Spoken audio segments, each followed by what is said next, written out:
Sometimes it's not only the win, it's how you win, and no one can argue with it. Good to have you with us on this edition of Ed Schultz News and Commentary, the day after the New Hampshire blowout. And that's exactly what it was. It was a political smackdown, as expected. On the right, Donald Trump won, and on the left, the far left, which I'm very happy about, Bernie Sanders wins. Now, here's the bottom line. Every demographic, every age group, every income level, except the extreme wealthy, Bernie Sanders wins in New Hampshire. He started out 30 points behind last summer, and he ends up 20 points ahead on the day of the decision. Now it's on to South Carolina, which I think is being overplayed in a big, big way by the mainstream media. I'll get to that in a moment. But this constant narrative of Bernie can't be elected is slowly evaporating. And just remember, folks, the media is talking about South Carolina. There's a place called Nevada. And I think the Clinton campaign, the way it stands right now, is going to have to worry about Nevada before they start thinking about South Carolina. Because basically, there's going to be about the same number of delegates coming out of Nevada unless there's an absolute whitewash by either candidate. And so going to South Carolina, it's just going to be another state. There's going to be a whole lot of states. Let's talk about how it was done in New Hampshire. Nina Turner joins us, former Ohio State Senator, and she's a Bernie Sanders campaign surrogate and great friend of Big Eddie. Senator, good to have you with us. Oh, great to be with you, Big Eddie. This had to be, erasing the narrative that, well, Bernie's from Vermont, he's just next door, he's the favored son. There was a lot of earning going on here, wasn't there? And what do you think about the total across-the-board victory in every demographic, every walk of life? It was amazing, Big Eddie, and as you said, people should not forget, how far the senator has come, being 30 points behind last year to the victory that was illustrated, that was shown for the nation to see in terms of 83% of millennial voters under the age of 30, 67% of voters who describe themselves as very liberal, and 73% of self-described independents. It was a beautiful thing to see so many demographics come together.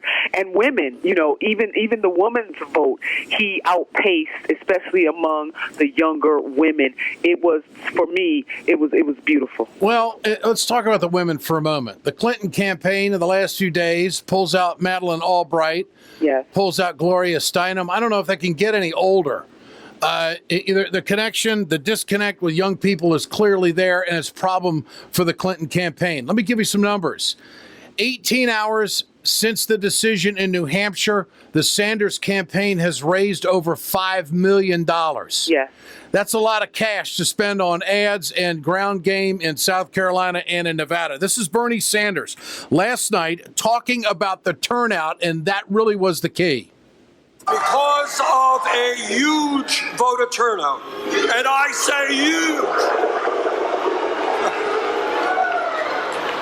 huge, we won because we harnessed the energy and the excitement that the Democratic Party will need to succeed in November.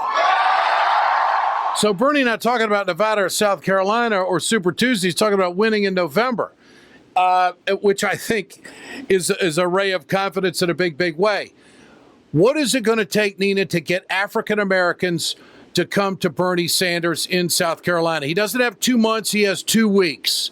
How does that happen? Well, he has been working in South Carolina. He hasn't just gotten there. But I just also want to remind your listeners that he is the senator from Vermont. He doesn't control the demographics of Vermont, 95% white demographic, but he served them honorably. And now he has taken his vision for this country, the uplift of the working poor, the uplift of the middle class, making sure that our young people in this country will have a college education and don't have to worry about walking across the stage with their degree in one hand and debt in the other. Those kinds of messages do speak to the African-American community. I can tell you, Big Eddie, I was in South Carolina about 2 weeks ago, and so African-Americans are feeling the burn, and I really do believe that the corporate media is overplaying that. Now, we make no mistake, Senator Sanders is building a national profile. There's no doubt about it that the secretary has a head start on him when it comes to that. But when people hear his message, just as we saw folks move in New Hampshire, we're going to see that same movement among African-Americans, among Hispanic voters, among other voters of color. I got a chance to meet a multi-ethnic group of folks, Big Eddie, when I was in Nevada. I was in Las Vegas.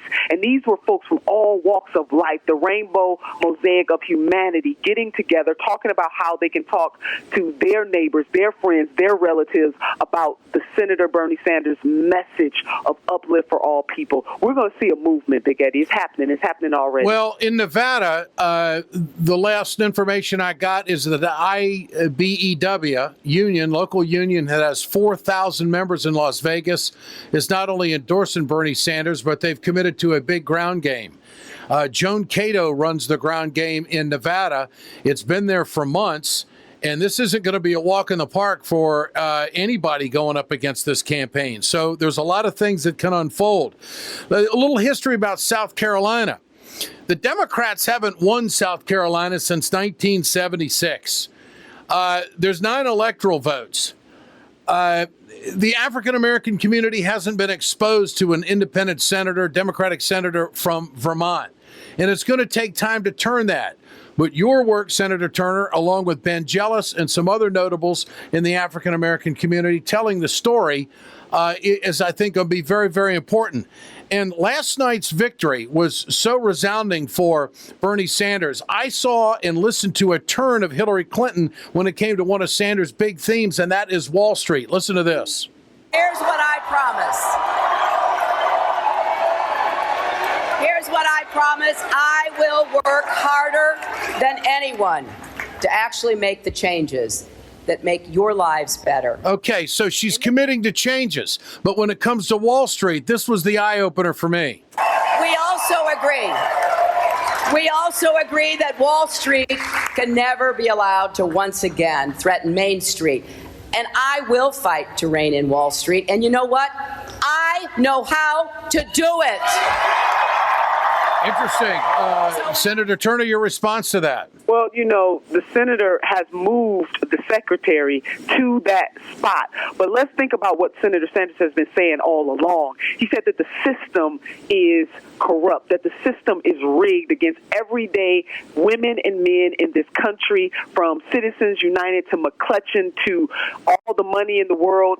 The more money you have, the more voice you have. He has not changed his message. And that is really what I want your listeners to understand, that good, bad, or ugly, Senator Bernie Sanders has been a constant drumbeat for those who do not have in this nation. And he believes that the full force and weight of this country, that we can do this, that we can fund college education for all of our children in this country, that we can ring in Wall Street. So he's not new to this, and he can get this done, Big Eddie.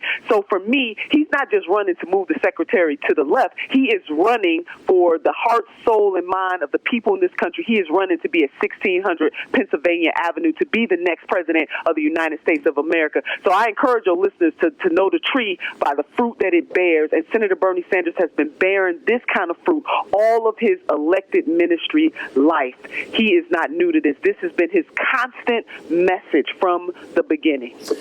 State Senator Nina Turner from Ohio, and of course, Bernie Sanders campaign supporter and surrogate.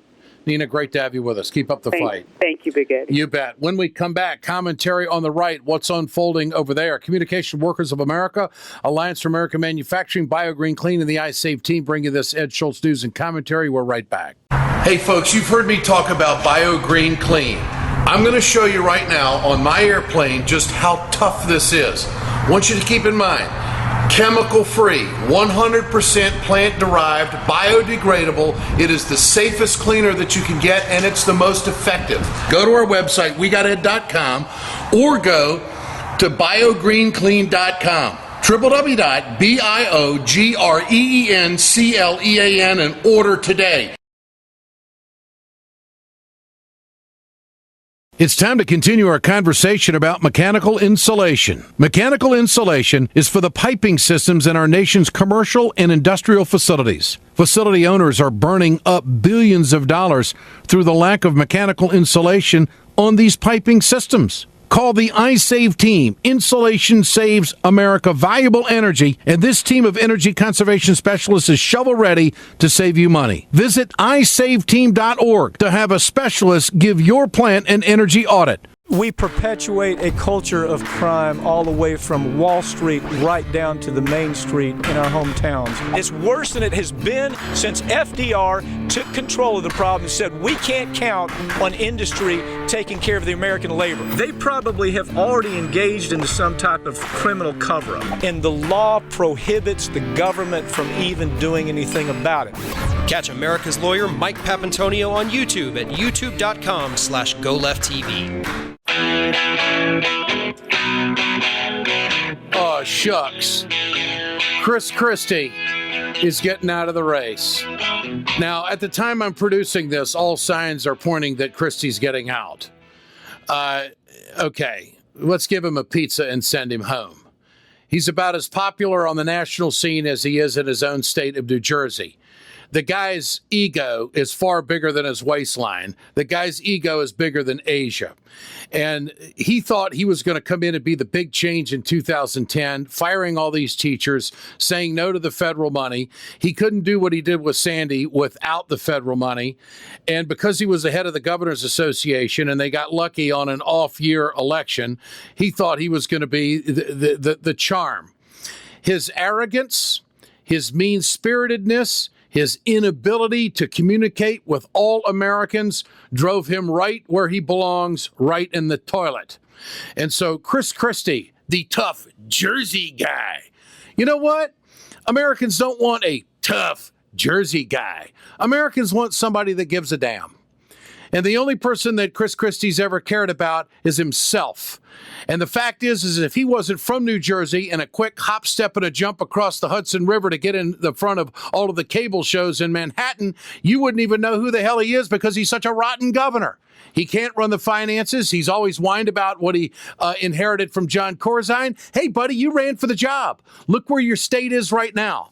So, Christie, I have no respect for the guy, even though he had a pretty good debate. But what did that do for him? He took down Marco Rubio, didn't help him a bit in New Hampshire. And unless my geography's wrong, New Jersey's a hell of a lot closer to New Hampshire than Ohio is. And it was John Kasich who stepped to the plate in front of over 100 town hall meetings in New Hampshire and told people what he thought about where the country's got to go, that maybe it won't hurt if the Republicans were to have a heart and work with the other side, that maybe it wouldn't hurt to have Medicare for all, maybe it wouldn't hurt to pay attention to lousy trade agreements. And the only other person that was talking like that was Trump. Trump and Bernie Sanders are on the same page when it comes to free trade, when it comes to the Trans-Pacific Partnership. And then here comes Kasich talking about it with Ohio workers, and guess what? They finished 1 and 2. And so if you think that trade agreements, if you think that outsourcing of jobs and jobs in the economy aren't big issues with American voters, you better think again. But Chris Christie all along thought it was about the big guy. He's a big turd. This is Ed Schultz, News and Commentary, Communication Workers of America, Alliance for American Manufacturing, Bio Green Clean, and the iSave team bringing this podcast, and we are back tomorrow.